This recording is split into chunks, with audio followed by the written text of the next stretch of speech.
I know I can speak for all Americans when I say our hearts are with the people of New Orleans after the despicable attack that occurred in the early morning hours. To all the families of those who were killed, to all those who were injured, to all the people of New Orleans who are grieving today, I want you to know I grieve with you. Our nation grieves with you. We're going to stand with you as you mourn and as you heal in the weeks to come. I want to thank our brave first responders and law enforcement personnel who stopped the attacker in his tracks before he could kill or injure even more people.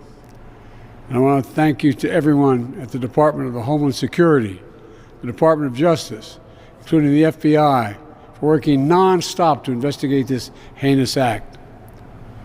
The FBI is leading the investigation to determine what happened, why it happened, and whether there was any continuing threat to public safety.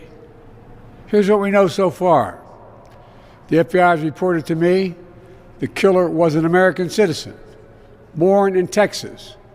He served in the United States Army on active duty for many years. He also served in the Army Reserve until a few years ago. The FBI also reported to me that mere hours before the attack, he posted videos on social media indicating that he was inspired by ISIS, expressing a desire to kill. The ISIS flag was found in his vehicle, which he rented to conduct this attack. Possible explosives were found in the vehicle as well, and more explosives were found nearby. The situation is very fluid, and the investigation has a preliminary stage. And the fact is that right now, there you go. The law enforcement and intelligence community are continuing to look for any connections, associations, or co-conspirators. We have nothing additional to report at this time. The investigation is continuing to be active, and no one should jump to conclusions. I've directed my Attorney General, the FBI Director, the Secretary of Homeland Security, the head of the National Counterterrorism Center, and the intelligence community to work on this intensively until we have a full and complete information. And once we have that information, I will share that information as soon as we can confirm it.